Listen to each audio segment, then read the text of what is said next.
So let's start with the session. A very good evening to all of you. A very important topic that we're gonna deal with today, that is adolescent education. And the first thing that comes to our mind, ki why suddenly adolescent education has become so important. So many capacity building programs, webinars, even PRPs are being conducted on adolescent education. किशोरावस्था कहते हैं इस phase को. हमने BEd किया है, हमने जो भी एजुकेशन में पढ़ाई करी है उसमें एडोलेसेंस को बहुत ज्यादा ही इंपॉर्टेंस दी गई है. तो एक क्वेश्चन जो हमारे दिमाग में आता है कि इस पीरियड को इतना इंपॉर्टेंस क्यों दिया जाता है. सो इस पीरियड को इंपॉर्टेंस इसलिए दिया जाता है कि इंडिया जो है, according to the census of 2011, 253 million adolescents को होम करती है. India is home to 253 million adolescents, which is a very big number, and we cannot ignore this number. 21% of India's जो पॉपुलेशन है वो अडोलेसेंट है. तो ऑब्वियसली ये तादाद इतनी ज्यादा बड़ी है कि हमें इसके ऊपर ध्यान देना ही है और इसको डील करना ही कि इनको एडुकेट कैसे करना है. एक इंडिया को कहा जाता है कि कंट्री है फिल्ड विथ यूथ, एक बहुत ही यूथ से भरी हुई कंट्री है. तो हमारा एज एजुकेटर्स फर्ज बनता है कि ये जो तादाद है इसको हम एडुकेट कैसे करें, एम्पावर कैसे करें, क्योंकि यही हमारे नेशन का टॉर्च बेयरर होगा, यही हमारा जनरेशन नेक्स्ट होगा, यही हमारे कंट्री का रिप्रेजेंटेटिव होगा.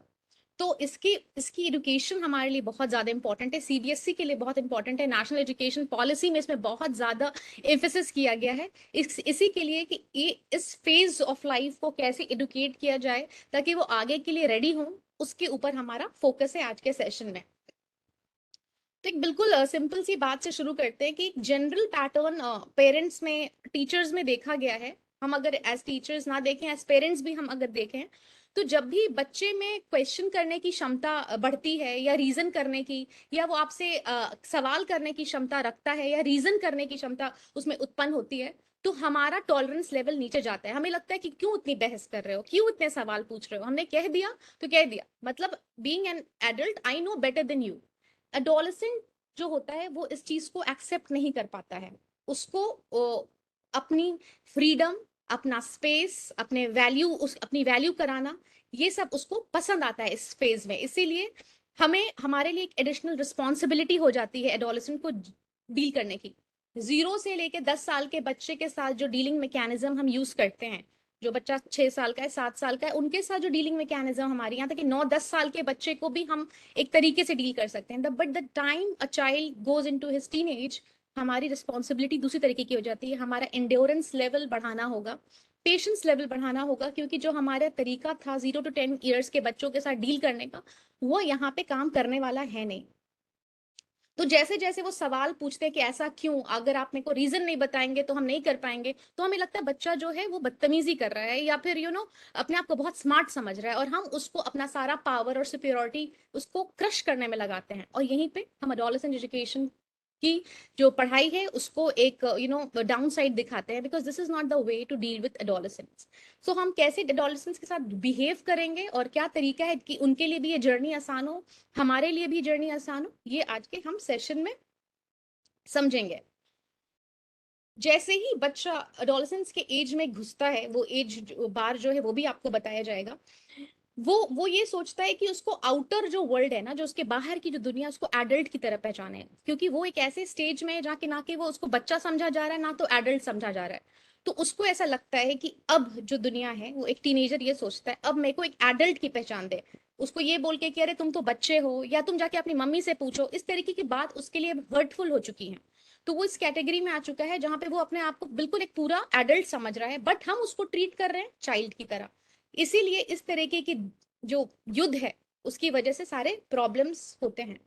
तो हमारा एज एडल्ट्स जिम्मेदारी ये है कि हम उन बच्चों को इम्पोर्टेंस दें, वो जो भी बात कहते हैं उनको इम्पोर्टेंस दें, उनको जितनी हमारे पास फ्रीडम दे सकते हैं उतनी फ्रीडम दें, उनके ओपिनियंस को हम लोग वैल्यू दें, और उनको काफी स्पेस की जरूरत होती है स्टेज में, तो वो स्पेस भी उनको दें.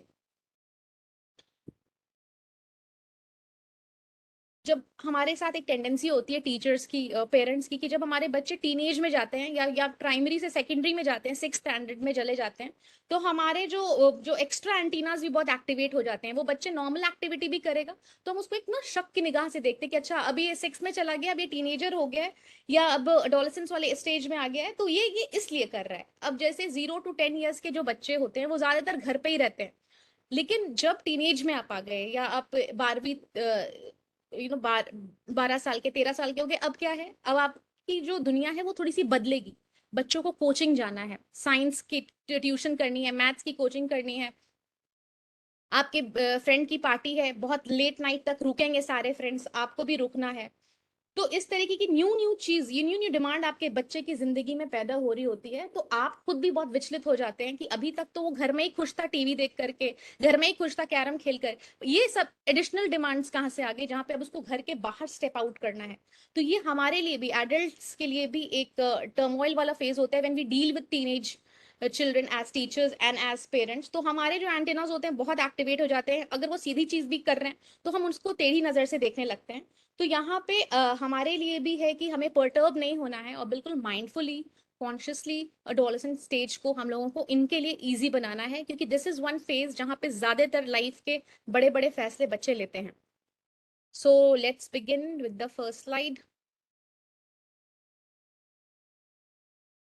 So by the end of this session, we will have an understanding of what is adolescence. Adolescence क्या होता है, सुनते हैं इतनी बार, exactly होता क्या है, who is an adolescent, what is adolescent education, 5 principles of adolescent development, why adolescence and their education is cardinal, इतनी importance क्यों दी जा रही है ये समझेंगे। एडोलेसेंट एजुकेशन की नीड क्यों है, नीड क्यों है, नहीं भी हो सकती थी, इसको हम लोग क्वेंच नहीं भी कर सकते थे अगर, ये इतनी नीड क्यों है, हमारा फोकस एडोलेसेंस पे क्यों है, ये बताया जाएगा। एडोलेसेंस का अधिकार क्या क्या है, need and concern of adolescence, क्या क्या कंसर्न होते हैं एडोलेसेंस के जो हम शायद आइडेंटिफाई नहीं कर पाते हैं, एड्रेस नहीं कर पाते हैं, बट वो अंदर ही अंदर एक युद्ध चल रही होती है उनके अंदर, उसके ऊपर बात करेंगे हम। अगर उनके युद्ध को समझ पाएंगे तभी हम उसका समाधान भी दे पाएंगे। Factors leading to substance abuse in adolescents, बहुत ज्यादा सब्सटेंस अब्यूज होता है, सिगरेट और तमाम तरह की ड्रग एडिक्शन जो होती है, इसी एज में बच्चा इंट्रोड्यूस होता है बाहर की सारी गंदगी से। तो उसके ऊपर बात करेंगे कि क्यों इंट्रोड्यूस होता है, क्या फैक्टर्स होते हैं जो उसको लीड करते हैं, और हमारे पास क्या क्या वेज होंगे उसको चेक करने के लिए। एडोलेसेंट एजुकेशन अपने आप में एक बहुत बड़ा टॉपिक है, इसमें हमने कुछ सब टॉपिक्स लिए हैं जो कि बिल्कुल कार्डिनल इंपॉर्टेंस के हैं, जिनके ऊपर आज हम बात करेंगे। Otherwise adolescent education is a massive topic to discuss with, आज हम उसके प्राइम टॉपिक्स के ऊपर ही कॉन्सेंट्रेट करेंगे। Prevention and management of substance abuse, हम कैसे प्रिवेंट कर सकते हैं या मैनेज कर सकते हैं सब्सटेंस अब्यूज को। हेल्थ एंड न्यूट्रिशन, क्योंकि ये एक ट्रांजिशनल स्टेज होती है जहाँ बच्चा बड़ा हो रहा होता है, तो उनकी हेल्थ, उनकी नीड्स डिफरेंट होती हैं, उनकी न्यूट्रिशन की नीड डिफरेंट होती हैं, तो उनके ऊपर भी हम बात करेंगे क्या खाना उनको देना चाहिए, कैसा उनको एक्सरसाइज करना चाहिए, कितना देर उनको बैठना चाहिए, कितना देर सोना चाहिए, इन सब के ऊपर भी, ताकि उनकी जिंदगी थोड़ी सी आसान हो सके। Adolescent education dealing with media, media ने बहुत ज्यादा इन्फ्लुएंस किया है एडोलेसेंट को, बहुत सारी खराब चीज और अच्छी चीज दोनों को सिखाया है, जिसमें से हमें बच्चों के लिए ये आइडेंटिफाई करना है कि उनको, उनके लिए अच्छा क्या है और उनके लिए जो बुरा है उससे हम उनको वीन ऑफ कैसे कराएंगे। Adolescent education dealing with advertisement, बहुत ज्यादा एडवर्टाइजमेंट टीवी पे आता है, कमर्शियलाइजेशन है, तो हमें बताना है कि कोई भी प्रोडक्ट या कोई भी सर्विस हमें बेहतर नहीं बनाती है, हम अपने आप में ही एब्सोल्यूट हैं, हम अपने आप में ही कंप्लीट हैं, और कोई क्रीम लगाने से या किसी तरीके की दवाई खाने से हम बेहतर नहीं हो सकते हैं। हम जो भी हैं अपने हार्डवर्क, अपने टैलेंट से ही अच्छे हो सकते हैं। तो एडवर्टाइजमेंट कितना बड़ा एक फसाड है ये समझेंगे। And suggestion to care givers, जो भी एज टीचर्स एज पेरेंट्स जो भी बच्चे को केयर देते हैं, जो भी बच्चों के साथ डील करते हैं, उनके लिए कुछ सजेशंस है, उसके ऊपर भी आज हम लोग समझेंगे। सबसे पहला जो सवाल है कि व्हाट इज एडोलेसेंस, एक ट्रांजिशनल फेज है चाइल्डहुड से लेके एडल्टहुड तक, जहाँ पे बच्चे को पता ही नहीं है कि वो बच्चा है कि बड़ा है। तो ये जो उसको वो दुविधा है कि वो बच्चा है, कि वो बच्चों के मामले में बोल सकता है कि बड़े मामलों में बोल सकता है, ये जो कंफ्यूजन है यही इस पीरियड का सबसे बड़ा फॉल बैक, ये ड्रॉबैक है, जहाँ पे बच्चे को यही नहीं पता है कि वो किस कैटेगरी में आता है? ये एक लैटिन वर्ड से डिराइव होता है एडोलस्केयर, जिसका मतलब होता है टू मैच्योर। अब बच्चा एडल्टहुड की तरफ बढ़ रहा है, मैच्योरिटी की तरफ बढ़ रहा है, तो ये एक लैटिन वर्ड से डिराइव होता है। स्टैनली हॉल का नाम आप लोगों ने सुना होगा, अमेरिकन साइकोलॉजिस्ट है। उन्होंने बहुत स्ट्रांगली बोला है कि ये stage of stress and storm होता है। बहुत ज्यादा स्ट्रेस होता है एडोलेसेंट्स के अंदर, टीनेजर्स के अंदर काफी स्ट्रेस होता है, हम देख नहीं पाते हैं। वो स्ट्रेस आपको तरह तरह से मैनिफेस्ट करते हैं, बहुत गुस्सा करते हैं, बहुत स्नैपी हो जाते हैं, इरिटेबल हो जाते हैं, छोटी छोटी चीज अगर आपने इंस्ट्रक्शन दिया तो वो भूल जाते हैं, क्योंकि उनके अंदर lot of stress is going on. एक स्टॉर्म ऑफ इमोशंस उनके अंदर गुजरता है। पल में रोना, पल में चुप हो जाना, पल में हंसना, पल में रूम में बंद हो जाना, ये वाला फेज होता है, क्योंकि उनका अपने ऊपर ही कंट्रोल नहीं है। इसीलिए correctly said bye Stanley hall, it's a stage of stress and storm. और हमारी एज एजुकेटर्स पूरी जिम्मेदारी है कि हम उनकी इस ट्रांजिशन को सीमलेस बनाएं, उनकी मुश्किलों को कुछ तो आसान कर पाएं। बहुत सेंसिटिव टाइम है, हर की बात बहुत बुरी लगती है, रिजेक्शन नहीं सुन सकते हैं अगर उन्होंने कुछ अच्छा बनाया है और उसको किसी ने सही तरीके से अप्रोप्रिएटली एक्नॉलेज नहीं किया, या उनको सही तरीके से तारीफ नहीं की, या किसी ने स्नब कर दिया, या टेबल पे खाने की प्लेट उनकी थोड़ी लेट में लगी या नहीं लगी। ये हर छोटी छोटी चीज को, किसी ने फोन किया, फोन नहीं उठाया, हर छोटी छोटी चीज बिल्कुल उनको अंदर तक डिस्टर्ब करती है। इसीलिए बहुत ज्यादा सेंसिटिव टाइम होता है, जिसमें दे need a lot of support from अस। यहाँ पे इमोशनल स्टेबिलिटी की बहुत ज्यादा लैक होती है, किसी से भी बहुत जल्दी जुड़ जाते हैं, किसी से बहुत जल्दी बुरा मान जाते हैं, उससे फिर अलग हो जाते हैं, कभी किसी की बात से बहुत ज्यादा रोने लगते हैं, या फिर बहुत ज्यादा उनको खुशी मिलती है। इस टाइम पीयर का बहुत ज्यादा इन्फ्लुएंस होता है बच्चों की जिंदगी पे। पीयर की बोली हुई हर बात बच्चों को बहुत मायने रखती है। बिल्कुल इमोशनल स्टेबिलिटी का ये फेज नहीं है, क्योंकि इनके अंदर फिजिकल, इमोशनल, कॉग्निटिव हर तरीके के चेंजेस आ रहे हैं, हार्मोनल चेंजेस आ रहे हैं, जिसकी वजह से वो इमोशनली बिल्कुल भी स्टेबल होते नहीं हैं। एरिक एरिक्सन का कहना है कि आइडेंटिटी क्राइसिस है, हम कौन है यही पता नहीं है। ऑब्वियसली हर इंसान को अपनी आइडेंटिटी चाहिए, कि वो कौन है, वो किस चीज के लिए केपेबल है, उसका स्ट्रेंथ्स क्या है, उसका वीकनेसेस क्या है, क्या चीज से उसको बचना चाहिए, क्या चीज में वो अच्छा कर सकता है, यही नहीं पता है। क्योंकि ना तो वो अभी स्कूल में है ना कॉलेज में है। कॉलेज में जाके वो आर्ट्स लेगा, कॉमर्स लेगा, साइंस लेगा, उस चीज की क्लैरिटी नहीं है, किस चीज में वो अपना फ्यूचर बनाएगा, क्लैरिटी नहीं है। वो क्यों जो कर रहा है, वो क्यों कर रहा है, उसका वो आंसर ढूंढ रहा है। इसी के लिए उसमें आइडेंटिटी क्राइसिस का भी ये फेज होता है। अगर इन तमाम चीज अगर आप फाइंड करते हैं किसी भी बच्चे में, इट मीन्स कि वो इस पीरियड से गुजर रहा है। Who is an adolescent? It is a unique stage, as I said, very very unique, and I think that it is the toughest stage of one's life, जहाँ पे ह्यूमन डेवलपमेंट का ये सबसे टफेस्ट फेज होता है, बहुत unique होता है।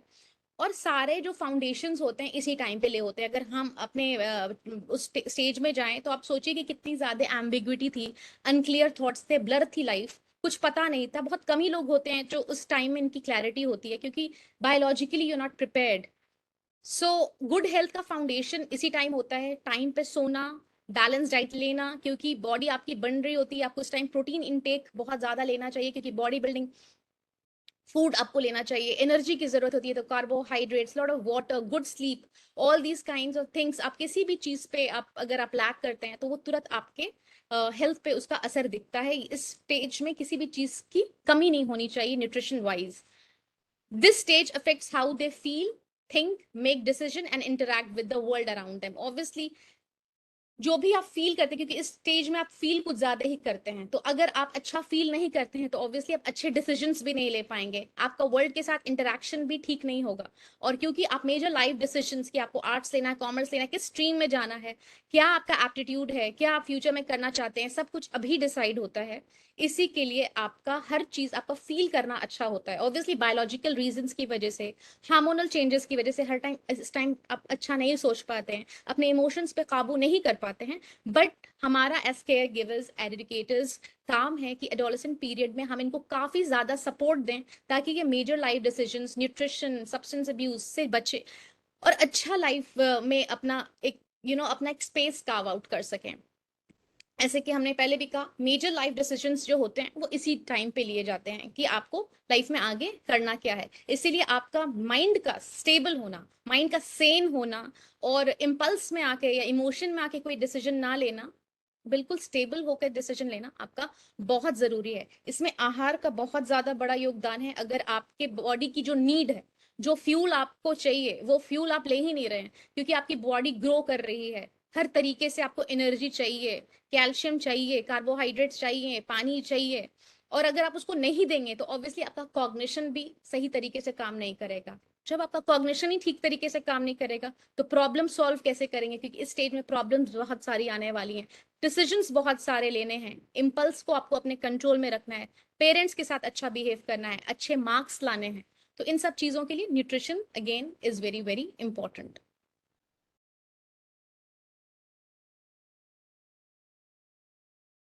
So what is adolescent education? ये क्या कोई पढ़ाई है जो अलग से करनी है?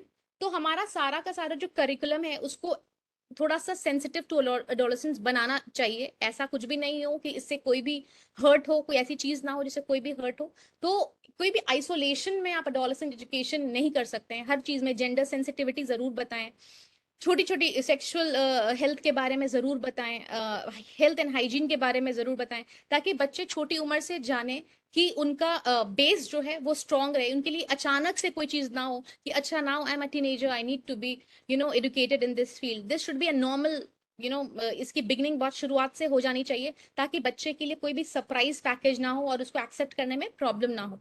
तो what is adolescent education? Adolescent education वो एजुकेशन है जो 10 से 19 साल की उम्र के बच्चों को दी जाती है। ये पीरियड में क्या होता है, बहुत सारा फिजिकल चेंजेस होता है। Kids are growing up in this age. बच्चों को दाढ़ी आ रही होती है, और लंबे हो रहे होते हैं, शोल्डर्स ब्रॉड होते हैं, इनकी आवाज होर्स हो रही होती है। इस तरीके की चीजें होती हैं। फिजिकल जब चेंजेस आते हैं तो obviously lot of hormonal changes are taking place, बहुत सारा केमिकल सिक्रीशन हो रहा है बॉडी में, इमोशनल चेंजेस हो रहे हैं, कॉग्निशन का चेंज हो रहा है। तो ये बिल्कुल क्रिटिकल टाइम होता है कि आपके लिए, और ये लाइफ लॉन्ग इम्पैक्ट होता है कि बच्चे इस टाइम 10th 12th में होते हैं। तो उनको इन सारी चीजों को का भी की जिम्मेदारी लेनी पड़ती है, along with the other pressures that they are dealing with, the academic pressures they are dealing with। 90s में लाना है, हाई स्कोर करना है ताकि अच्छे कॉलेज में एडमिशन मिले। किसी ग्रुप का अगर पार्ट है तो उसमें उनको पार्टिसिपेट ऐसा करना है कि वो ग्रुप में जुड़े रहें। तो peer pressure, academic pressure, teacher का प्रेशर, पेरेंट का प्रेशर, एंड साइड में बायोलॉजिकल प्रेशर तो है ही, जो कि सबसे बड़ा बड़ा प्रेशर है। तो इन सारी चीजों का प्रेशर को इजी करने के लिए एडोलेसेंट एजुकेशन होता है, so that we can make it a little easy for them. यहाँ पे बच्चों में हम लोग स्किल डेवलप कराते हैं, सारे प्रॉब्लम सॉल्विंग, क्योंकि आगे की लाइफ के लिए उनको रेडी करना है। बच्चा आगे जाके नौकरी करेगा, real life problem से वो he will confront the real life problems, तो he should be equipped in problem solving, critical thinking, communication उसका अच्छा होना चाहिए, बिल्कुल इफेक्टिव कम्युनिकेटर हो। ये नहीं कि इमोशंस ने उसको इतना ओवरवेलम कर दिया है इस एज में कि वो कम्युनिकेट ही नहीं कर पा रहा है कि उसको चाहिए क्या। कम्युनिकेशन स्किल, डिसीजन मेकिंग उसकी बिल्कुल एप्ट होनी चाहिए। ये हमारा एज एजुकेटर्स हमें बिल्कुल माइंड में रखना है कि बच्चे के लिए हम जर्नी को ऐसा बनाएं कि वो ये सारी चीजें कर पाए। Adolescent education also comprises of health education, जैसे कि हमने बोला कि न्यूट्रिशन पे, और उनको क्या खाना है, क्या पीना है, एक्सरसाइज करनी है, सोना है, वो सारी चीज के ऊपर कंप्राइज करता है। Adolescent education comprise of health education, जिसके अंदर न्यूट्रिशन आता है, फिजिकल एक्टिविटी आती है, सेक्सुअल हेल्थ आता है, and prevention from substance abuse is pivotal point of adolescent education. अगर आपने इन तरीके की चीजें बच्चों को बता दी है, इसका मतलब आप बच्चों को एडोलेसेंट एजुकेशन के लिए they know a lot about it. जो 5 प्रिंसिपल्स हैं एडोलेसेंट डेवलपमेंट के लिए, वो ये हैं कि बायोलॉजिकल ग्रोथ एंड डेवलपमेंट होता है। सबको पता है कि उस टाइम पे बायोलॉजिकल, जब बच्चा एडोलेसेंस में आता है तो वो एक एडल्टहुड की तरफ उसकी ग्रोथ हो रही होती है फिजिकली। तो उसको बायोलॉजिकली जो डिमांड्स होती हैं वो आप देख सकते हैं कि बच्चे के अंदर फिजिकल बहुत चेंज आता है, उसकी शक्ल बदलने लगती है, उसकी आवाज बदलने लगती है, उसके टेम्परामेंट में चेंज आ जाता है। वो अब अपने आप को ना एज एन एडल्ट प्रेजेंट करता है, वो बच्चों के बीच में या उनके गेम्स नहीं खेलना चाहता है, वो न्यूज सुनने की कोशिश करता है, न्यूज़पेपर पढ़ने की कोशिश करता है, उन सारी चीजों में पार्टिसिपेट करना चाहता है जिसमें वो कूल लगे, थोड़ा सा बड़ा लगे, और अपनी एक पहचान पहचान बना सके। तो एक अनआइडेंटिफाइड अनडिफाइंड स्टेटस है, जहां पे यही नहीं पता है कि बच्चा जो है वो उसका स्टेटस क्या है, वो कॉलेज में है कि वो स्कूल में है, वो मेजर लाइफ डिसीजन, अगर फैमिली में कोई प्रॉब्लम है तो उसमें उसका कोई ओपिनियन का मैटर करता भी है कि नहीं, उसकी वॉइस जो है वो हर्ड है कि भी नहीं, उसके उसने जो डिसीजन लिया है सबके लिए उसको सुना भी जाएगा कि नहीं, तो उनका स्टेटस ही बिल्कुल अनडिफाइंड होता है। तो इस चीज से वो बहुत ज्यादा विचलित रहते हैं कि उनका स्टैंड ही क्या है लाइफ में, तो वो उसमें उसकी उलझन से अभी जूझ रहे होते हैं इस फेज में। इंक्रीज डिसीजन मेकिंग, किस कॉलेज में पढ़ना है, क्या सब्जेक्ट लेना है, कौन उसके फ्रेंड्स होंगे, हेयर कट कैसे कराना है, कौन से पार्लर में जाना है, किस कोचिंग में एडमिशन लेना है, किस सब्जेक्ट को पढ़ना है, ये सारी डिसीजन मेकिंग जो होती है, the adolescents are very keen to take such decisions, and at this point they don't want to listen to anyone. So it's on us adults how we can give our inputs to them in a way that they accept it and use it for their own benefit. तो हमारा role बहुत responsibility का हो जाता है, क्योंकि बच्चों को अभी ये सब 5 प्रिंसिपल्स ऑफ डेवलपमेंट होते हैं। इंक्रीज्ड प्रेशर, बहुत ज्यादा प्रेशर है बच्चों के ऊपर एडोलेसेंट स्टेज में, क्योंकि बायोलॉजिकली तो वो गुजर ही रहे हैं तमाम चीजों से, but they're also under pressure from peers. अगर there is a party for example जहाँ पे सब देर रात तक रुकेंगे, बट आपके घर में अलाउड नहीं है रुकना, तो आपको ये लगता है कि अगर हम नहीं रुक पाएंगे तो may be tomorrow I will not be a part of that group, और may be people will talk behind me. या कोई एग्जामिनेशन है तो उसका प्रेशर है कि सबको अच्छा मार्क्स आना चाहिए, तो मेरे को भी अच्छा मार्क्स आना चाहिए, पेरेंट्स की अलग एक्सपेक्टेशन है, तो इतना तरफ से उसके ऊपर प्रेशर है कि वो द फेज, एडोलेसेंट फेज जो होता है बहुत ओवरवेलमिंग होता है। तो बहुत बार बच्चे बहुत एंगर दिखाते हैं, जो कि आप बिल्कुल एज स्कूल के आप पार्ट हैं, तो आप उस क्लास के बच्चों को देख सकेंगे कि बहुत बार पेरेंट्स कहते हैं कि बहुत गुस्सा करता है या सुनता नहीं है, क्योंकि हमने उनको इंस्ट्रक्शंस ही बहुत सारे दे दिए हैं, क्योंकि उसको पता ही नहीं है कि वो इंस्ट्रक्शंस को, उसके पास कोई डेटा बेस ही नहीं है कि अगर इंस्ट्रक्शन इतने सारे मिलते हैं तो उसको 1 बाय 1 कैसे हैंडल करना है, सबको खुश कैसे करना है। तो वो इतना ओवरवेलमिंग उसके लिए एक्सपीरियंस होता है कि वो सबको खुश करने के चक्कर में सबसे ज्यादा दुखी हो जाता है, और वो किसी भी प्रेशर को नहीं हैंडल कर पाता है। तो we have to, the way we instruct them, the what our expectations are from them, we have to tell them in very small steps so that it is easy for them and they are not intimidated by the pressure, वो सक्कम नहीं कर जाए उस pressure को, जबकि उसको बहुत अच्छे से ब्यूटीफुली यू नो उसको आंसर करें, और सारे चीजों में वो in the end they are happy and this phase becomes a little happier for them. Search for self, बिल्कुल सबकी सर्च है। बच्चे जो होते हैं इतने ज्यादा इन्फ्लुएंस्ड होते हैं इस स्टेज में, किसी एक्टर का अच्छा हेयर स्टाइल है तो उनको लगता है may be this style will suit me, या कोई किसी एक्ट्रेस ने कोई मेकअप का प्रोडक्ट का एडवर्टाइजमेंट किया तो दे स्टार्ट यूजिंग इट, क्योंकि वो चाहते हैं कि आइडेंटिटी ढूंढ रहे हैं, अपने आप को ढूंढ रहे हैं, तो उनको लगता है कि शायद इस चीज से हम अटैच करेंगे तो हमें अपनी आइडेंटिटी मिलेगी, तो आइडेंटिटी की खोज उनकी इस टाइम पे होती है। These are the 5 principle of adolescent development. Australian neurologist Sigmund Freud का नाम सभी ने सुना होगा। तो उन्होंने बोला कि जो ईगो और सुपीरियरिटी कॉम्प्लेक्स और इन्फीरियरिटी कॉम्प्लेक्स की जो एक भावना होती है बच्चों में, वो इसी टाइम पे डेवलप करती है जब some kids they take up this thing of feeling superior to someone, and then some kids they take up this feeling of feeling inferior from someone, ये adolescent stage में ही डेवलप होती है। Changes क्या क्या होते हैं एडोलेसेंस में? Physical change हमने बात की, इस टाइम पे improve gross and fine motor skills होता है, जहाँ पे बच्चे car driving, bike driving, painting, lot of things जो कि gross and fine motor skills में इन्वॉल्व करते हैं, उसमें वो इम्प्रूव करना चाहते हैं। बहुत छोटी उम्र का 15 साल का बच्चा होगा, बट उसको कार ड्राइविंग में बहुत इंटरेस्ट होगा, बाइक्स में बहुत इंटरेस्ट होगा, पेंटिंग में बहुत इंटरेस्ट होगा, वो अपने they want to explore themselves and hone on these skills.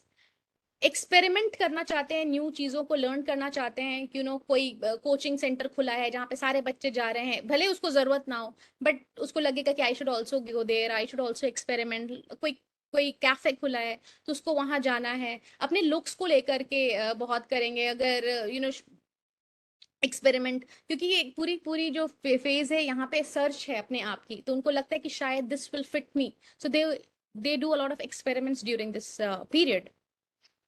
As I said, increased attention towards own appearance and look, अपने लुक और अपीयरेंस को लेकर के इतने ज्यादा बच्चे इस टाइम पे कॉशियस होते हैं पैराडॉक्सिकली होता क्या है कि इस टाइम क्योंकि बच्चे बायोलॉजिकल चेंजेस की तरफ से गुजरते हैं, तो एडोलेसेंट पीरियड में बच्चे सबसे ज्यादा गंदे फिजिकली लगते हैं, क्योंकि उनकी आवाज बदल रही होती है, उनके चेहरे पे हेयर ग्रोथ हो रही होती है, तो वो बहुत अच्छे नहीं उस टाइम पे लगते हैं। बट वो उनका इंक्रीज्ड अटेंशन होता है कि कुछ वो ऐसा कर लें कि वो बहुत अच्छे लगे। इस टाइम ऑपोजिट जेंडर की तरफ भी अट्रैक्शन बहुत ज्यादा होता है, so they go an extra mile to look very very good, और काफी टाइम लगाते हैं, काफी टाइम स्पेंड करते हैं अपने लुक्स को इम्प्रोवाइज करने के लिए, इंडिपेंडेंट आइडेंटिटी बनाने के लिए चाहते हैं, और बिल्कुल चाहते हैं that they should be treated with lot of respect by parents, adults and peers. उनको रिस्पेक्ट चाहिए रहती है इस टाइम पे।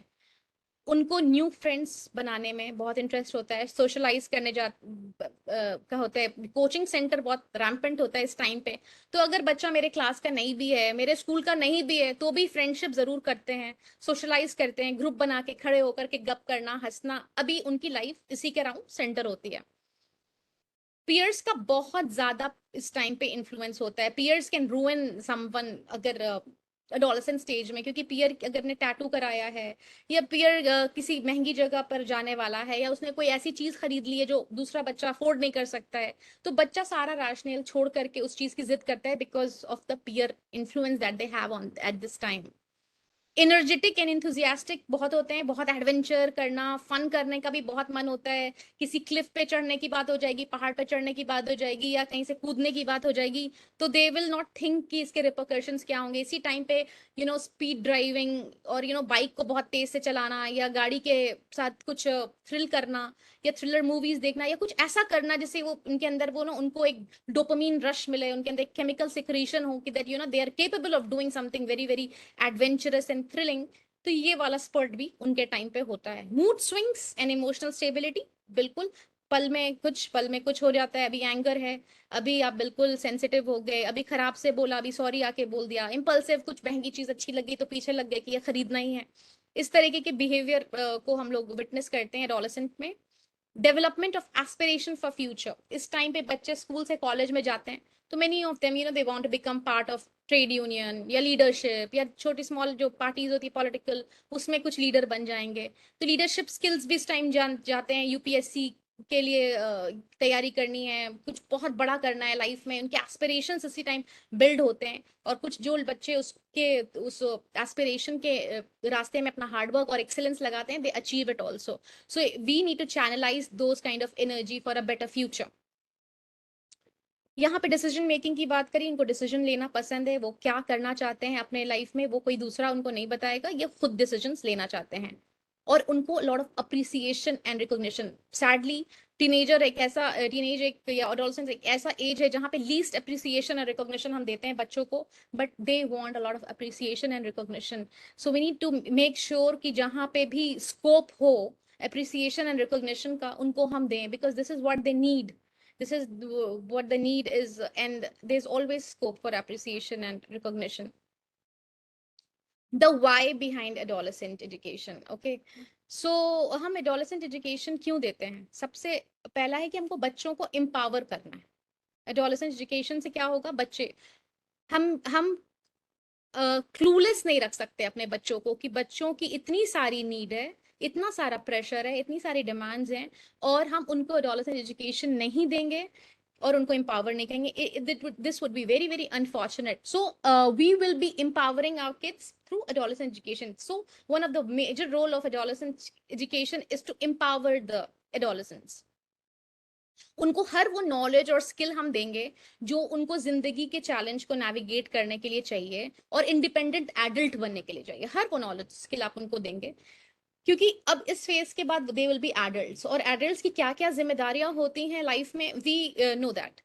सो उनके अंदर we will help them become critical thinkers. उनको हम लोग लाइफ में ऐसे सिचुएशंस के बारे में बता सकते हैं, empower कर सकते हैं, जहाँ पे उनको समझ में आए कि एज ऑब्जेक्टिवली हम एक सिचुएशन कैसे देखना है, इमोशन से ओवरवेल्म होकर के कभी नहीं सोचना है, दिमाग का यूज हमेशा करना है, प्रॉब्लम को कैसे सॉल्व करना है, डिसीजन कैसे मेक करना है। तो empower करने के लिए एडोलेसेंट एजुकेशन जरूरी है, ताकि बच्चे के पास हर वो स्किल सेट हो, हर वो ज्ञान हो, जिससे वो इस फेज को अपने लिए थोड़ा इजी बना सके, हैप्पियर बना सके, और एक कंप्लीट एडल्टहुड में इंटर कर सके।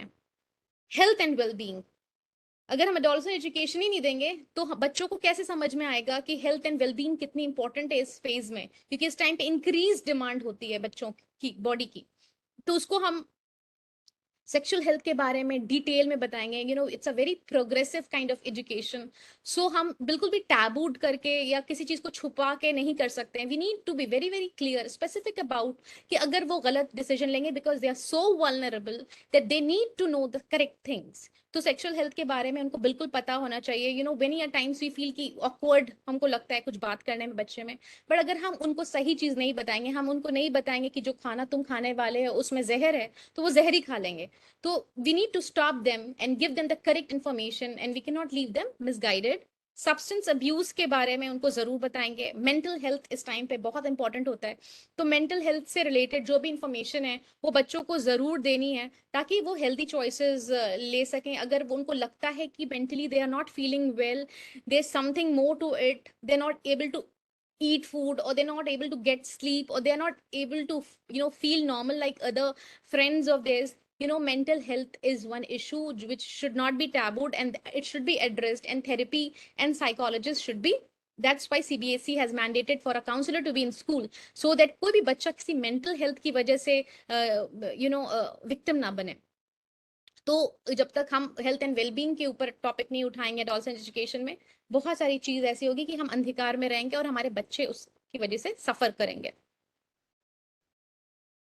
एडोलसेंट एजुकेशन जो होती है वो फ्यूचर अपॉर्चुनिटीज बताती है एडोलसेंट्स को कि कि क्या बेटर जॉब अपॉर्चुनिटीज हैं, क्या तुम्हारा स्ट्रीम है, तुम्हारा एटीट्यूड क्या है, तुम्हारा एप्टीट्यूड क्या है, तुम किस चीज में बेहतर कर सकते हो, और किस चीज में तुम बेहतर करोगे, फाइनेंशियल स्टेबिलिटी कैसे आएगी। तो इस तरीके की तमाम जो जानकारी होती है वो आपको एडोलसेंट एजुकेशन से पता चलती है। एडोलसेंस एजुकेशन आपको सोशल स्किल्स आपके डेवलप कराता है। अगर दो दोस्तों में झगड़ा हो गया है तो एडोलसेंस एजुकेशन ये बताता है कि even that person is suffering from a lot of biological changes and physical changes.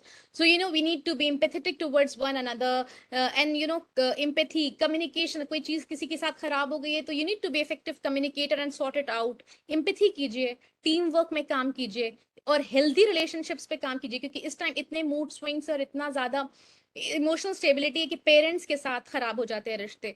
तो आप एडोलेसेंट एजुकेशन के थ्रू बच्चों को बताइए कि आपके parents they are not your enemies, they are doing everything for your benefit, but it's just that your language, the kind of language you both are using, you are not able to tell them what your problem is, and they are not able to give you the correct solution. So there's a problem in communication.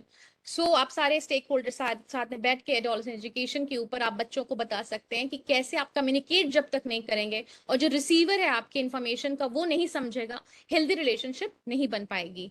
और जो complex social dynamics है उसको आपको navigate कराना है through social skills, क्योंकि life में बहुत सारे कॉम्प्लेक्स सोशल सिचुएशंस आएंगे। अगर आपके सोशल स्किल्स ही एडोलसेंस के अच्छे नहीं है तो लाइफ के आगे की प्रॉब्लम्स को कैसे डील करेगा, it would be a problem. So adolescent education में डेवलपिंग ऑफ सोशल स्किल्स बहुत ही ज्यादा जरूरी है।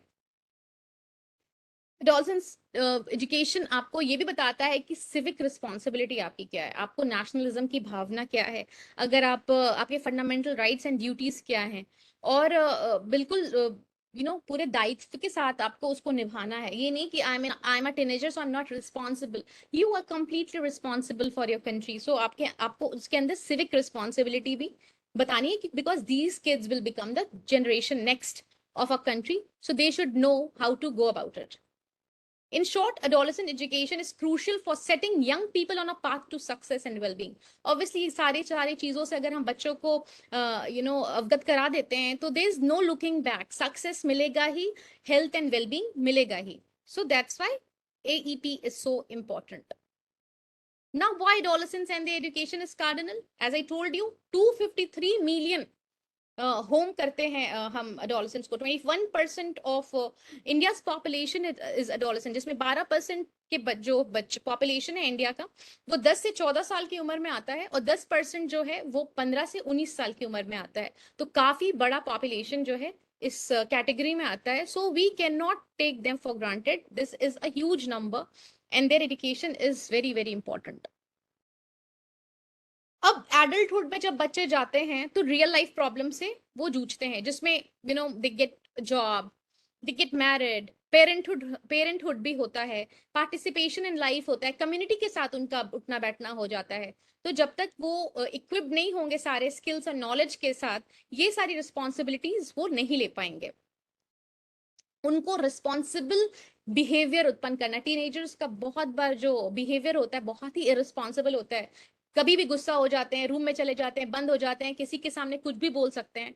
तो ये एजुकेशन ऐसी है जहां पे हम बच्चों को प्रमोट करेंगे पॉजिटिविटी, उसमें उसके अंदर हैप्पीनेस, जब उसके अंदर हम प्रमोट कर पाएंगे पॉजिटिविटी एंड हैप्पीनेस, ऑब्वियसली उसका रिजल्ट रिस्पॉन्सिबल बिहेवियर होगा। कोई भी इंसान खराब तरीके से इसलिए बिहेव करता है क्योंकि वो अंदर से खराब फील कर रहा होता है, और हमें लगता है कि that child is just being too arrogant, और he is being a brat.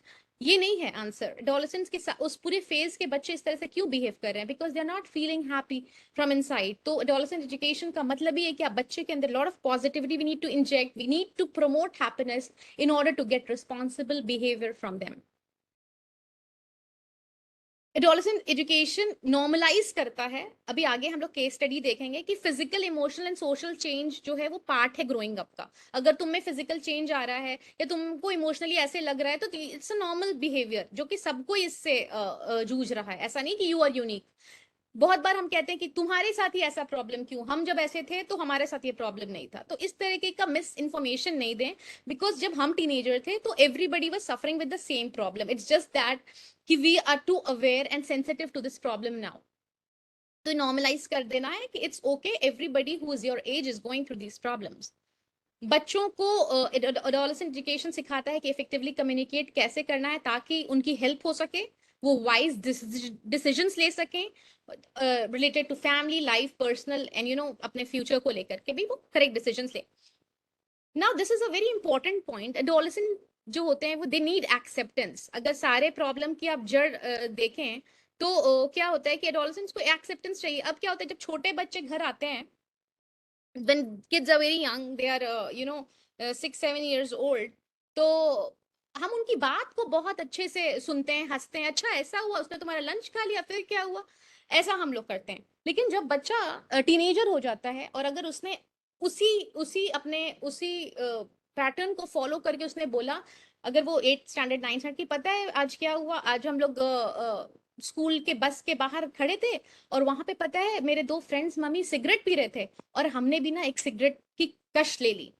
सो हमारा लिमिटेड जो पर्सपेक्टिव है, हमारा जो प्रेजुडिस है, हमारा जो बायस, इसमें हम क्या करते हैं, हम इस बात को इतना बड़ा बना देते हैं कि वो बच्चा इतना डर जाता है कि उसने तो अपने पुराने पैटर्न को फॉलो करके आपको एक इंफॉर्मेशन बहुत ही ब्लंटली बता दी, क्योंकि उसको लगा कि मामूल यही है कि हमें रोज की बात मम्मी को बतानी है। बट अब वो एक टीनेजर है और इसने एक ऐसी बात बता दी जो आपके लिमिटेड पर्सपेक्टिव के बाहर की चीज है, लेकिन आपने ऐसा रिएक्शन दे दिया कि अब वो दोबारा कभी नहीं आपको बताएगा कि उसने सिगरेट का एक कश लिया, क्योंकि वो समझ गया कि this information can not be taken by her, she will never accept it.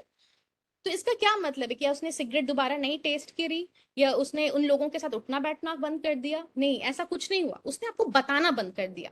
We need to accept it. It's a harsh reality for parents and teachers, but this is what happens because we give them such a big response, intimidate कर देते हैं उनको कि वो हमें बताना बंद कर देते हैं। नहीं तो सारी चीजें वैसे ही हो रही होती हैं जैसे हो रही होती है, बस आप तक वो आती नहीं है।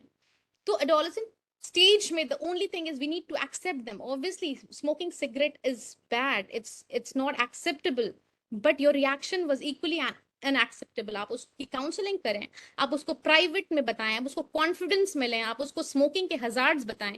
You take him to some factory जहां पे स्मोकिंग होती है और वो कैसे लंग्स को आपके खराब करता है, आप उसको रैशनलाइज करें, फिर बच्चा अपने आप सही डिसीजन ले लेगा। But to give a response जहां पे आपको इन्फॉर्मेशन ही मिलना बंद हो गई फर्स्ट हैंड, तो आपने अपना ही नुकसान किया और अपने बच्चे को अपने आप से दूर किया। This is just an example, there are many examples जहां पे हम रिस्पॉन्ड और रिएक्ट के बीच में डिफरेंस नहीं बता पाते हैं और हम लोग बच्चे को एक्सेप्ट नहीं कर पाते हैं। इसका मतलब ये नहीं कि वो चीज होना बंद हो गई है, वो चीज आप तक आना बंद हो गई है। सो एडोलेसेंट्स जो होते हैं, they have right to safe and supportive environment। हमें as educators, as stakeholders एक पूरा सेफ एंड सपोर्टिव एनवायरनमेंट है, कि कहीं भी बच्चे को ये नहीं लगे कि किसी भी वजह से वो सेफ नहीं है। तो ये हमें एक ऐसा एटमॉस्फेयर बनाना है कि जहां पे बिल्कुल भी सरकाजम एंड टॉन्ट्स नहीं चलेंगे। We are open कि this is a very tough phase for these children. They are going through a lot of things, and to add insult to injury, mobile phones are in their hands, जो कि बिल्कुल addictive बना चुका है। जब adults को इतना addictive बनाया है, तो बच्चों को कितना एडिक्टिव बना सकता है वो।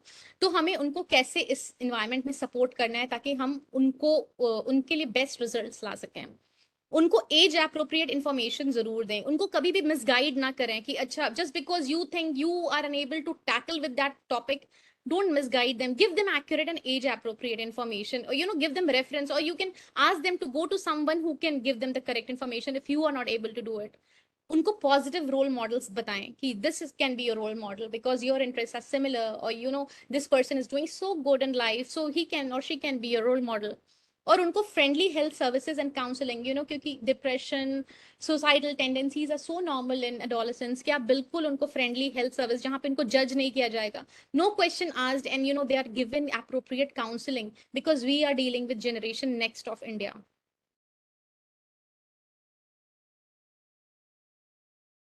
Okay, so we just cannot afford to ignore them. बिल्कुल भी नहीं कह रहे तुम्हारा हमेशा का यही मसला है, this cannot be the answer to them, so we cannot afford to ignore them.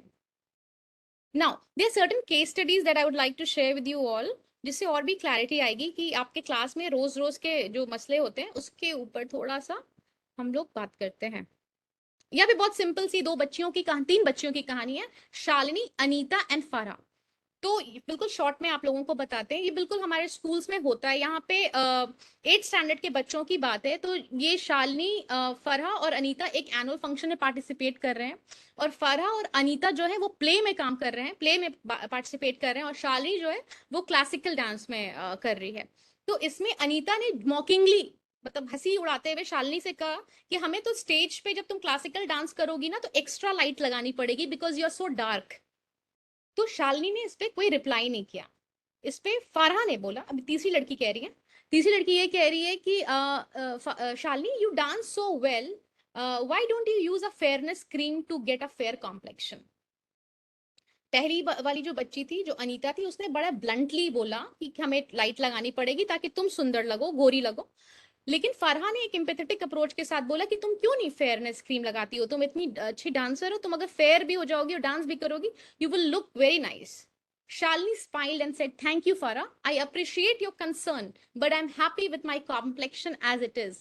My teacher and I are working hard on my dance practice and are confident that our efforts and your good wishes will lead to a good performance." Very beautiful reply by Shalini. I'm very thankful for your concern, लेकिन I am happy with my complexion, और मेरा और मेरी teacher का focus है कि हम dance अच्छा कर सकें, और तुम्हारे गुड विशेस के साथ हम जरूर करेंगे। तो it's a very appropriate reply, जहाँ पे उसने थैंक्स भी बोला, ये भी बता दिया कि she is very confident in her skin, और अपने डांस प्रैक्टिस के ऊपर भी उसको काफी कॉन्फिडेंस है। So very confident reply came from Shalini. Point यहाँ पर डिस्कशन का ये है कि what do you think of Anita's remark about Shalini. जो शालिनी का वो था, वो बिल्कुल स्टीरियोटाइपिकल, जहां पे इतने एडवर्टाइजमेंट है अबाउट फेयरनेस कि अगर कोई भूलना भी चाहे अपने रंग के चेहरे के रंग को, तो भूल नहीं सकता है, क्योंकि every time you switch on the TV and there is a fairness ad, जिसके सबसे ज्यादा वी एडल्ट्स तो whatever we suffer, we have crossed that stage, but that vulnerability at that stage is tragic, जहाँ पे बच्चों को लगता है कि they are not beautiful because they are not fair. सो अनीता भी हमारे जो पुराना रूट में सिस्टम में डाला हुआ है कि गोरा ही सुंदर होता है, उसके प्रताड़ित हैं अनीता। फरहा का रिमार्क के बारे में आप क्या सोचते हैं? उसका थोड़ा एम्पैथी है इसमें, लेकिन जड़ में वही है कि गोरा मतलब सुंदर। तो अब हमें ये सोचना, एम्पैथाइज ये करना है कि जो लोग गोरे नहीं होते हैं और जो लोग डार्क होते हैं, क्या उनका टैलेंट उनके रंग की वजह से कम पड़ जाता है? इस तरीके के जो क्रिटिकल इश्यूज हैं, इनके साथ हमें बच्चों को डील करना है। ये बहुत ही पिवटल पॉइंट है एडोलेसेंट एजुकेशन का, जहां पे बच्चों को ये बताना है कि फिजिकल कलर, हाइट वगैरह जो है मैटर नहीं है। The only thing that matters is you are a good human being, you have lot of skills in you, you are ready to work hard and give your best. तो adolescent education का ये भी बहुत important point है जहां पे बच्चे जो हैं इस तरीके की चीजों से, जहां पे उनके सेल्फ स्टीम की धज्जियां ना उड़ाई जाएं कि just because even if you are topper but you are not fair so you not going doing good enough. So these are things that we need to take into consideration while dealing with the teenager. What do you think of Shalini's response? How does she see herself? Shalini's response is beautiful. She is very confident. She's very comfortable in her skin, and that's how we should be. कि she is only focused कि उसका dance performance क्या होगा, and she's pretty confident that her teacher also likes her despite her dark complexion. So a lot of confidence in her and a lot of confidence on her talent. It's a beautiful thing that Shalini has. And if you were in Shalini's place, what would you do? You know, हम लोग शायद इतना अच्छा जवाब ना दे पाए, क्योंकि जब whenever कोई पर्सनल कमेंट होता है आपके लुक्स को लेकर, हम इतना ज्यादा हर्ट हो जाते हैं कि हम बहुत ही डिफेंसिव हो जाते हैं और खराब रिप्लाई देते हैं. बट अगर you know who you are, you are well aware कि आप में क्या अच्छाई है क्या बुराई है, आप में सेल्फ अवेयरनेस है, तो you will never be offended by such petty things. Then these things become very very petty for you.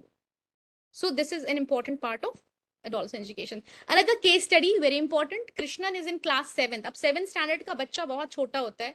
He is short and slim. He is short and slim. हाँ, छोटा सा है और उसको फुटबॉल खेलने का बहुत ज्यादा शौक है, लेकिन वो कभी भी सिलेक्ट नहीं होता है अपने स्कूल टीम में, जबकि बहुत ही स्विफ्ट है, स्किलफुल है, लेकिन कोच जो है वो कभी भी उसको नहीं पसंद करते हैं, उसको हमेशा रिजेक्ट कर देते हैं, ये बोल के कि और जो लंबे लंबे लड़के फुटबॉल खेल रहे हैं वो सब तुमको धक्का दे देंगे, तो तुम मत ही खेलो, तुम्हारी सेफ्टी इसी में कि तुम ना खेलो. तो एक दिन कृष्णन जो होता है वो रोड पे एडवर्टीजमेंट देखता है जिसमें एक मैजिक ड्रग के बारे में है कि अगर आपने ये ड्रग ली तो आप पतले से, कमजोर से बिल्कुल एक मस्क्यूलर ग्लोइंग मैन में कन्वर्ट कर जाएंगे. Just one pill, one magic drug you take and you will become a beautiful strong muscular man who is ready to play football. ठीक है. Now the key question that we need to address here, ये तो बिल्कुल होता ही है ना, आप steroids के ऐड आते ही हैं जो बच्चों को, बड़े होकर हमें पता है कि steroids are not good, but youngsters going to gym, youngsters aspiring to have beautiful, you know, six pack abs, they can go to any extent. Girls wanting to be thin, they are ready to take anything, they are ready to take any needle, they are ready to take, you know, fat burners, botox, that's very normal for them. So why do you think Krishnan looks different from the other boys in the class? अब क्यों कृष्णन जो है वो छोटा लगता है, पतला लगता है? कुछ भी हो सकता है रीजन, जीन्स हो सकते हैं, उसके घर में शायद सभी पिटी स्ट्रक्चर के होंगे, पतले स्ट्रक्चर के होंगे, ये रीजन हो सकता है. दूसरा, मैल न्यूट्रिशन का ग्रसित हो सकता है, नहीं खाना पीना मिलता होगा, इनीमिया उसको हो सकता है, किसी बीमारी से वो सफर कर रहा हो जहां पे उसकी बॉडी बिल्ड नहीं हो पा रही है, स्ट्रेस रीजन हो सकता है, लेकिन उसके पीछे कोई भी रीजन हो सकता है जो कि कहीं से भी उसकी जिम्मेदारी उसके ऊपर नहीं है. यू नो, ही कैन, हम लोग लेबल कर सकते हैं, हम लोग डायग्नोस के बाद ही बता सकते हैं कि एक्चुअली कृष्णन के साथ प्रॉब्लम क्या है. One reason can again be genes. अगर आपके जीन्स में ही आपका स्ट्रक्चर पिटी है, you can not do anything about it. Can Krishnan become a good football player? Of course he can become a good football player, because football coach ने क्या बोला कि तुम कभी कोई football player नहीं बन सकते हो, because उसको misinformed है वो. You know, there are so many football players like Daniel Alberto and Martin Garroch जो कि 5 फुट के हैं and they are football players. So many, Levi Porter, he is only 5'2" and he is a football player. तो coach को ही नहीं पता है कि कितने सारे वर्ल्ड फेमस फुटबॉल प्लेयर्स उसके उस लड़के की हाइट से भी कम है. तो आपको इन्फॉर्मेशन ही करेक्ट नहीं है, इसीलिए हमने बोला कि एडोलेसेंट्स को राइट है कि उनको एक्यूरेट इन्फॉर्मेशन मिले हर उस क्षेत्र में जिसमें उनका इंटरेस्ट है. And what do you think about the drug that is being advertised? There are so many drugs that which you can inject in your body and you know you can get the desired body. There are so many surgeries that are going on jo aap karaye and you know you get the body of your desire. Should he take it? Of course he cannot take it, because he's very young to say, take any drug that is being sold on the streets without knowing what health hazard it can cause to him. So he cannot take it, but he's pushed to. If you were in Krishnan's place, what would you do? You know, सब हम empathise करेंगे situation में, हमें नहीं पता कि हम क्या करेंगे. हम ले सकते हैं इस ड्रग को अगर we have been push to that extent कि अब हमें फुटबॉल प्लेयर बनना ही है और वही हमारा पैशन है, and there is no looking back and this is the only thing I can do. Maybe we will go ahead and take it, but will that be good for me? No, it will ruin my life forever. So how adolescent education work in these situations? How do how can we help it? तो सबसे पहले तो बच्चे को self awareness is one skill जो कि NEP सबसे पहले बोलता है। हमने बहुत बारी अपने सेशन में बताया है कि एक लायन को पहचानना मुश्किल नहीं होता है, वो बिकॉज में अवेयरनेस होती है। एक लायन जब आता है तो सब लापता हो जाते हैं। एक चील को पहचानने की जरूरत नहीं है क्योंकि वो चील है, वो किंग है एनिमल किंगडम का, लायन किंग है अपने ये बर्ड किंगडम और एनिमल किंगडम के ये लोग रिस्पेक्टिव किंग है। इनको सेल्फ अवेयरनेस है, तो हमें भी सेल्फ अवेयरनेस होनी चाहिए कि हम क्या हैं। हम काले भी हैं तो अच्छे हैं, हम छोटे भी हैं तो अच्छे हैं। हमारा स्किल जो है वो दूसरा है, वो हमारा हार्डवर्क है, एक्सीलेंस है, टैलेंट है, ना कि हमारा लुक्स है। सबसे पहले तो ये बताना है कि it is normal for a person to think about this appearance. अगर आप टीनेजर है और आप अपने लुक्स के बारे में सोच रहे हैं, इट्स नॉर्मल। सब बच्चे सोच रहे हैं स्टेज पे कि हम कैसे लग रहे हैं, क्या मेरा बहुत सारी लड़कियां जो छोटे बाल रखती थी अब लंबे बाल रख रही हैं क्योंकि उनको फेमिनिटी फील करनी है। So it's completely normal and everybody is going is on the same boat. There is nothing wrong in making effort to improve your appearance. कोई भी गलत बात नहीं है। आप बच्चों को बिल्कुल बताएं कि कोई बात नहीं है कि तुम अपने अपीयरेंस को इम्प्रूव करना चाहते हो, but it should not be harmful. You can not take steroids और you can not take injections जो कि तुम्हारे पूरे के ऑर्गन्स को ही खराब कर देगा, जो तुम्हारी लाइफ ही डिस्ट्रॉय कर देगा। अच्छे तुम शायद बाहर से लगोगे बट इंटरनल पूरा सिस्टम तुम्हारा खोखला हो चुका होगा। आप हेयर स्टाइल अच्छा कर सकते हैं, आप जिम कर सकते हैं, आप एक्सरसाइज कर सकते हैं, आप हेल्दी फूड खा सकते हैं जो आपके चेहरे को नेचुरल ग्लो देगा।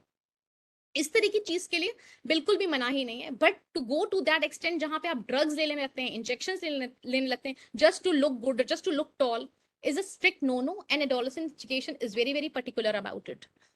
बच्चों को जरूर बताया कि सब यूनिक हैं, सब सारे हम लोग सब यूनिक हैं और हमारे अपने स्ट्रेंथ्स हैं। शायद कोई बहुत सुंदर हो लेकिन बहुत अच्छा आर्टिस्ट ना हो, शायद कोई बहुत अच्छा आर्टिस्ट हो बहुत सुंदर ना हो।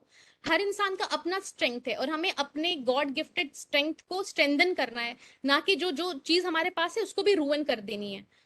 We all have strengths and areas that we need to be improved, but improvement can only be made when we accept who we are. सबसे पहले आप अपने आप को एक्सेप्ट कर लीजिए, उस एक्सेप्टेंस में आप इंप्रूवमेंट कर सकते हैं, but you can not change the entire thing, it can not be done. तो आप एक्सेप्ट कब करते हैं? व्हेन आपकी अवेयरनेस है कि आप में स्ट्रेंथ्स क्या है, आपकी वीकनेसेस क्या है, अपने वीकनेसेस को स्ट्रेंथ्स में कैसे कन्वर्ट कर सकते हैं और अपने स्ट्रेंथ्स को कैसे स्ट्रेंथन कर सकते हैं। तो ये अवेयरनेस छोटी उम्र से, क्लास 1, इवन प्ले स्कूल, अब तो एनसीएफ 2022 ने बोला कि आप प्ले स्कूल के, प्री स्कूल के बच्चों को भी बताइए सेल्फ अवेयरनेस के बारे में, हु दे आर। तो जब 3 साल के बच्चे को ये अवेयरनेस हो जाएगी कि उनको क्या पसंद है क्या नहीं पसंद है and how they are so unique in their own way, तो ये प्रॉब्लम एडोलेसेंट तक रहेगी ही नहीं, वो बहुत पहले ही खत्म हो चुकी होगी। ये बैटल हमें लड़नी नहीं पड़ेगी। Now just a minute. Acceptance of a body and recognition of our unique qualities will build our confidence and help us move ahead in life. Feeling negatively about our own bodies or making people feel negatively about their body can have adverse effect on individual. अपना body को आपको accept करना है, जैसा भी आप उसमें modify, मोटे हैं तो आप हेल्दी फूड खाइए, एक्सरसाइज कीजिए, that's the maximum we can do.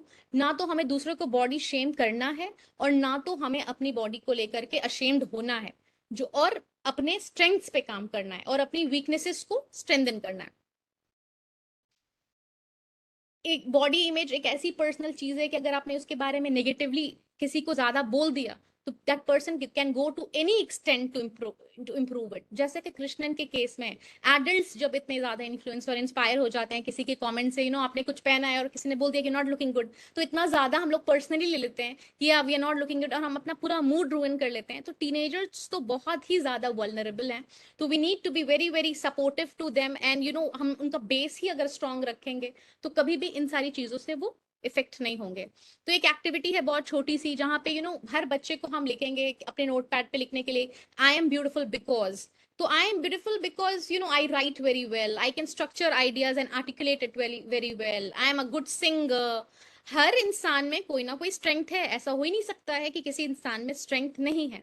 And उसको 5 मिनट के लिए करें और then you upload and appreciate each child for the unique talent that they have.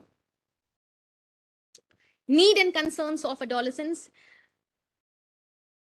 Authentic knowledge उनको चाहिए। जैसे कि हमने बोला एस्टेरॉइड अच्छा है कि नहीं अच्छा है, सब्सटेंस अब्यूज अच्छा है कि नहीं अच्छा है, सिगरेट स्मोकिंग अच्छी है कि नहीं अच्छी है, सेक्सुअल हेल्थ के बारे में उनको क्या जानना चाहिए, रिप्रोडक्शन के इनके बारे में उनको क्या जाननी चाहिए। इसके लिए ऑथेंटिक नॉलेज, वो कहाँ जाए, किससे पूछें, ये उनका राइट है कि उनको मिलनी चाहिए। नहीं तो उसके बाद अगर वो गुमराह होते हैं तो ज्यादा ओनस हमारे ऊपर है, गलती हमारी हो जाती है। Need to be well equipped to cope with the problems which they confront during the transitional phase.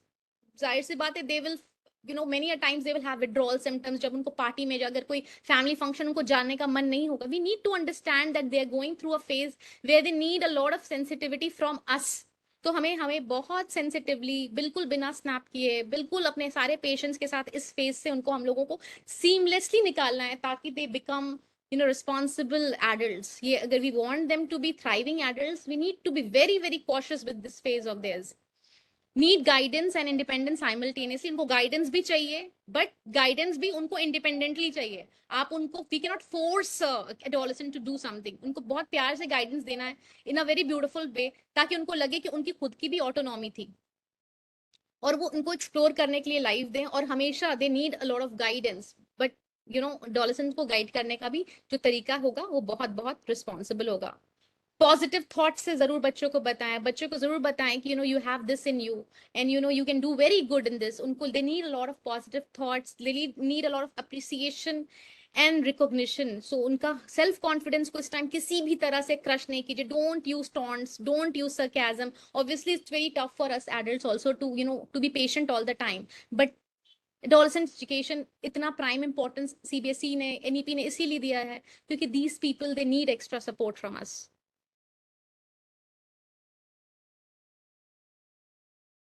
जैसे कि हमने बोला, safe and supportive learning environment बनाएं, इनकॉर्पोरेट करें in engaging and relevant content that meet the need of diverse learners। ये repeat पे है। Emphasise करें skill building and practice application of knowledge. जो भी आप बच्चों को सिखा रहे हैं, अगर उनको ये बताएगा अगर रियल लाइफ में भी ये प्रॉब्लम आएगी तो उसको कैसे अप्लाई करना है। Encouraging active participation and collaboration among students. बहुत सारी real life situation, make it experiential for them. अगर रास्ते में एक्सीडेंट हो जाता है तो व्हाट कैन यू डू, अगर घर में किसी के आग लग जाती है तो व्हाट कैन यू डू। तरह तरह की इनको सिचुएशंस उनके सामने आप पैदा करें और आप देखें कि वो कैसे उस पर रिएक्ट करते हैं। सेंसिटिव सिचुएशंस उनको दें और उनका ओपिनियन लें। encouraging parents, families and communities in the education process। this cannot be done single handedly। आपको पेरेंट्स को, फैमिलीज को, कम्युनिटी को इसमें इन्वॉल्व करना है। Overall adolescent education plays a critical role in helping young people reach their full potential and achieve success in all aspects of their life। जो भी adolescent education में जिसको अच्छी गाइडेंस मिली है, वो एडल्ट होकर के भी वो एब्सोल्यूट होता है, वो सही डिसीजन लेते हैं। लेकिन अगर हमने ट्रांजिशनल स्टेज को ही गड़बड़ कर दी, सही तरीके से गाइडेंस नहीं दिया उनको, तो it can be a big problem. यहाँ पे एक केस स्टडी है जहाँ पे एक सोहम नाम का बच्चा है जो कि 9th स्टैंडर्ड का है। तो ही इज वरीड कि whether he will be able to keep up his performance in grade 10th or not। इसके पेरेंट्स भी कह रहे हैं कि इनकी बहुत ज्यादा एक्सपेक्टेशन है और ये 10th में बहुत ये अच्छा करेगा। तब इसको ये लगता है कि इतनी ज्यादा मेरे ऊपर एक्सपेक्टेशन है, मेरे फ्रेंड्स कैसे कोप अप कर रहे हैं इस तरह के प्रेशर से। तो इसके फ्रेंड्स इसको बताते हैं कि तुम थोड़ा सिगरेट पियो, तुम जब सिगरेट पियोगे तो तुमको अच्छा फील होगा। तो सिगरेट पीने के बाद सोहम को बहुत अच्छा लगता है और without realising over a period of 6 months ही started having 6 to 10 cigarettes a day just to deal with that pressure and expectation of the parents। So यहाँ पे क्वेश्चन है, who do you think is responsible for Soham's habit of smoking and why. यहाँ पे तो parental pressure ही एक बहुत बड़ा reason है कि आप इतना एक्सपेक्ट मत कीजिए कि बच्चा इतना ज्यादा प्रेशर में आ जाए कि वो बाहर जा करके इस तरीके की एक्टिविटी मिले। एक बैलेंस हो, obviously you need to motivate them to get good marks, but it can not go overboard कि बच्चा इतना प्रेशर में आ जाए कि वो इतनी हिम्मत रखने लगे कि वो घर के बाहर जाके स्मोक भी कर रहा है।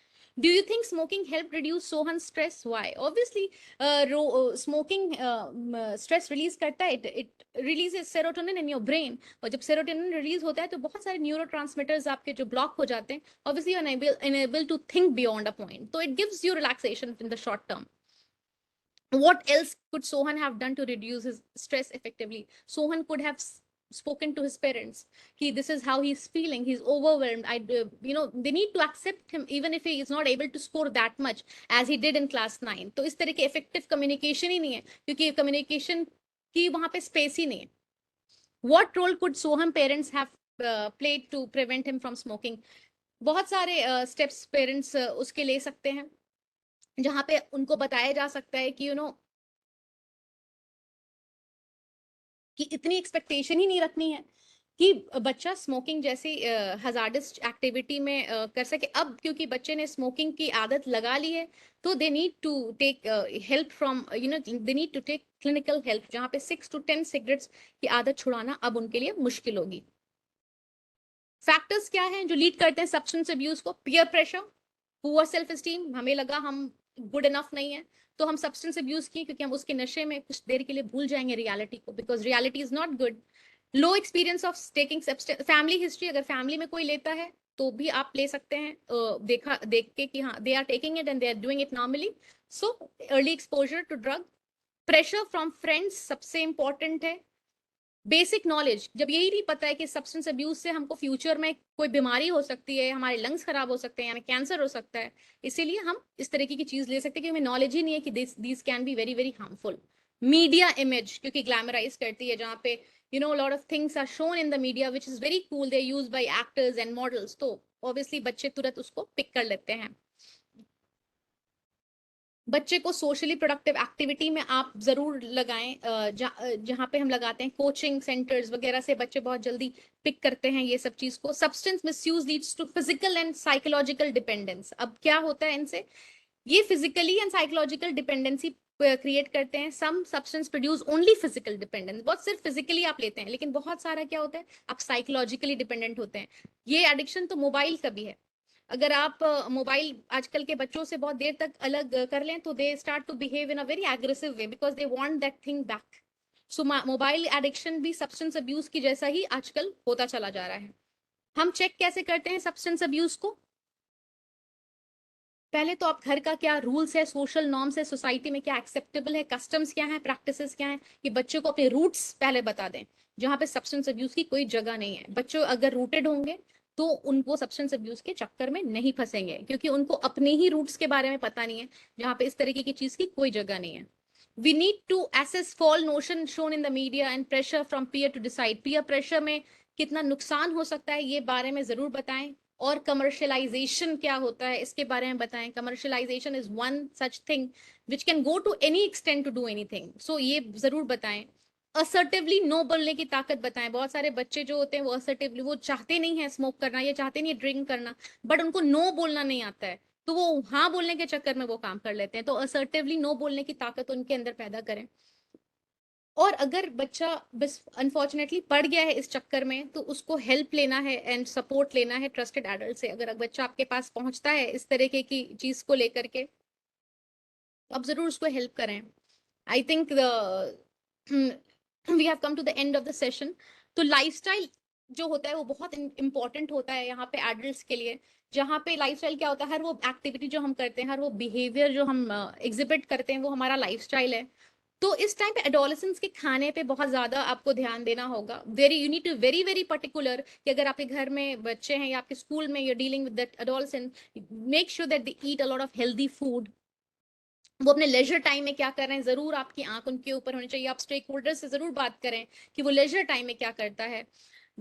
The work we do, interaction with members, उसकी फैमिली के साथ इंटरेक्शन किस तरीके की, इससे भी आपको बहुत सारी चीजें पता चलती हैं. लाइफस्टाइल डिजीजेस कैसे होती हैं on the choices we make. अगर बहुत बार बच्चे जो स्कूल में होते हैं वो ब्रेकफास्ट करके ही नहीं आते हैं, वो दिन का पहला खाना जो होता है वो लंच टाइम में खाते हैं, तो इस तरीके से किस किस तरीके की बीमारी हो सकती है जो कि दूसरे को ट्रांसमिट नहीं होंगी, मगर वो जब उसकी इम्यूनिटी इतनी कम हो जाएगी कि कोई भी बीमारी से वो he will be attacked. Suggestion क्या क्या है जो कि हम लाइफस्टाइल के लिए दे सकते हैं एडोलेसेंट को, कि एक्सरसाइज करें, फिजिकली एक्टिव रहना जरूरी है, बैलेंस डाइट लेना जरूरी है, अनमैनेज जो इमोशंस हैं उनको चैनलाइज करना है with the help of teachers, counsellors and parents. Sugar ज्यादा नहीं लेना है, शुगर के लिए बहुत ही ज्यादा स्ट्रिक्टली नो है. No to high sugar, high salt and fatty food. Healthy lifestyle choices like regular physical exercise, बिल्कुल घर में बैठ करके चुपचाप से हर टाइम गेम नहीं, PS4 नहीं खेलते रहना या मोबाइल नहीं कर खेलते रहना है. You need to be physically active, so you need to involve all the stakeholders to tell them कि कोई ना कोई फिजिकल एक्टिविटी में बच्चा जरूर पार्टिसिपेट करे, जो कि बहुत ज्यादा जरूरी है. Tobacco use, alcohol miss use, किसी भी तरीके से आपको चेक करना है. All the factors like age, sex, family history are beyond our control. अगर कोई lifestyle health diseases है जिसमें genes, sex की problem है, उसमें आप कुछ भी नहीं कर सकते हैं. लेकिन lifestyle की वजह से, unhealthy lifestyle की वजह से, substance abuse की वजह से अगर कोई problem है, then that comes under adolescent education or we need to take care of it. अगर हम बच्चों में छोटी ही उम्र से अच्छी आदतें लगा देंगे तो उनको हमें वो जो प्रोसेस, जो ट्रांजिशनल स्टेज है, उसमें इतनी तकलीफ हमें नहीं होगी. तो we need to make sure कि ये सारी अच्छी चीजें जो हैं वो हम उनको छोटी उम्र से लगाएं. एंड सेल्फ अवेयरनेस हो और हेल्दी एंड अनहेल्दी चॉइसेस के बीच में हम उनको हमेशा डिफरेंशिएट बताएंगे. और in case they get stuck somewhere, then they need to take help from parents, teachers, trusted adults, and when needed to modify unhealthy behavior. जब भी लगे उनको कि we are caught somewhere, they should not feel ashamed to go about it. This is the last slide. Things that adults might say while trying to get the child to do something inappropriate. ये बिल्कुल last slide है, इसको आप लोग जरा गौर से सुन लीजिए. हमें बच्चों को इस तरीके की लैंग्वेज नहीं बोल रही है. Come on, everyone is going, you have to come if you want the other kids to like you. Adolescent वाले स्टेज में कभी भी कंपैरिजन नहीं कराना है कि अगर आप पीपल प्लीजर बिल्कुल भी बच्चे को नहीं बनाए, कि अगर आपको दूसरे लाइक करवाना है तो आपको जाना जरूरी है, क्योंकि दिस इज अ फेज जहाँ पे emotional turmoil, control of emotions मुश्किल होता है. तो बच्चे को काफी स्पेस दें जहाँ पे वो ब्रीथ इन कर सके. दूसरी बात जो हम बच्चों को बोलते हैं इस टाइम पे, if you love me you will do it, do what I want, please don't do it, because they are undergoing a lot of biological changes. So अभी आप important नहीं हैं, वो important है. अगर आपको लगता है कि उनका जाना जरूरी नहीं है, so don't emotionally trap them. Come on, try it just once. You won't get in trouble, I promise. No pressurization. It's okay to come with me. I already talked to your mom, dad, and they said it's okay. बच्चे की autonomy adolescent के stage में बहुत ज़्यादा important होती है. तो आप बिल्कुल बच्चों को किसी भी तरीके से प्रेशराइज नहीं करें, और मॉम डैड का तो हवाला बिल्कुल भी नहीं दें, because right now they want to be treated as adults. All the other kids are doing it, you want to do what everyone is doing, don't you? जो सब कर रहे हैं वही तुम करो. नहीं, बिल्कुल भी नहीं. आई एम यूनिक, मेरा स्ट्रेंथ अलग है, मेरा टैलेंट अलग है, मेरा स्किल अलग है. I don't want to do what other kids are doing. If you do it this time, I will never ask you to do it again. Bilkul, again, you're trapping the child. And recognize good touch and bad touch. Many a times we don't know what is going on between two people. So we should not push our kids to go to an individual जिसके पास हमारा बच्चा नहीं जाना चाहता है, because we don't know what vibes our kids are getting. So be very, very particular during this stage with the kids you're dealing with. And बिल्कुल don't pressurise kids to be with someone जिसके साथ वो नहीं होना चाहते हैं. So that's the end of my session. Thank you so much for bearing with me for 7 more minutes. Thank you so much.